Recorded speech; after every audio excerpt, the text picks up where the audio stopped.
मंगलवार का दिन हनुमान की आराधना के लिए है। हनुमान भक्त शिरोमणि है और राम उनके प्रभु, और उनके लिए वह असंभव को भी संभव कर देते हैं। हनुमान की कई कथाएं आपने सुनी और पढ़ी होंगी। उनमें से ही एक कथा आज हम आपको बताएंगे। एक समय की बात है, काशी नरेश राम के दरबार में दर्शन करने के लिए अयोध्या जा रहे थे। तभी नारद ने उनको रोक लिया और बोले कि वे राम के दरबार में जाकर सबको प्रणाम करें, लेकिन विश्वामित्र को ना करें। काशी नरेश ने ऐसा करने का कारण पूछा तो नारद ने कहा कि आपको पता चल जाएगा। वे राम दरबार में जाकर वैसे ही करने लगे जैसा नारद ने कहा था। काशी नरेश के प्रणाम न करने से विश्वामित्र नाराज हो गए और इसके बारे में भगवान राम से कहा। उन्होंने कहा कि काशी नरेश ने भरी सभा में सबको प्रणाम किया, लेकिन उन्हें प्रणाम नहीं किया। यह उनका अपमान है। आप मर्यादा पुरुषोत्तम हो, मर्यादा के मान के लिए काशी नरेश को दंड दो। राम बोले कि आपका अपमान मेरा अपमान है। मैं प्रण लेता हूँ कि आज सूर्यास्त तक काशी नरेश का वध कर दूंगा।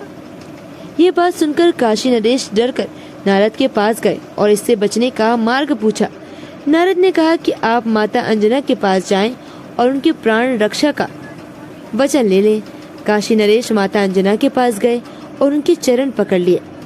मां अंजना ने कारण पूछा तो बोले कि पहले आप रक्षा का वचन दीजिए।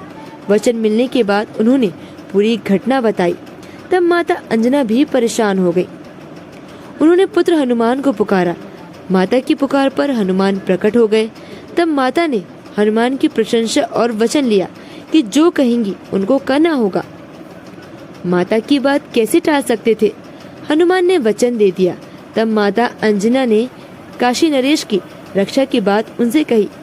इस पर हनुमान दुविधा में पड़ गए। एक तरफ माता का वचन, दूसरी ओर प्रभु राम का प्रण। बुद्धि विधा के स्वामी हनुमान काशी नरेश को साथ लेकर सरयू तट पर पहुँचे और उनको राम नाम का जप करने को कहा। काशी नरेश राम नाम का जप करने लगे। इस बीच हनुमान प्रभु राम के पास गए और कहा कि आपसे एक वरदान प्राप्त करना चाहता हूँ। मैं आपके नाम की महिमा के लिए जिसकी भी रक्षा करूँ उसमें सर्वथा सफल रहूँ। भगवान राम ने उनको यह वरदान दे दिया। इसके बाद हनुमान काशी नरेश के पास लौट आए और उनकी रक्षा के लिए गदा लेकर खड़े हो गए। काशी नरेश के सरयू में होने की सूचना पर राम ने अपना बाण धनुष पर चढ़ाया और काशी नरेश के वध के लिए छोड़ दिया। बाण आता देख हनुमान ने काशी नरेश को जोर जोर से राम नाम का जाप करने को कहा। वे वैसा ही करने लगे। बाण काशी नरेश की परिक्रमा करके वापस आ गया। इसके बाद श्री राम ने दूसरा बाण छोड़ा तो हनुमान ने काशी नरेश को सीताराम सीताराम का जाप करने को कहा। वे वैसा ही करने लगे। बाण फिर उनकी परिक्रमा करके वापस हो गया। इस घटना से भगवान राम और क्रोधित हो गए। उनको पता चला कि काशी नरेश की रक्षा में हनुमान स्वयं वहाँ मौजूद है। भगवान राम तीसरा बाण धनुष पर चढ़ाकर सरयू तट पर स्वयं पहुँच गए। उन्होंने कहा कि आज वे काशी नरेश के साथ हनुमान को भी प्राण दंड देंगे। हनुमान ने जब उन्हें आता देखा तो काशी नरेश को जय सिया राम जय जय हनुमान का जाप करने को कहा।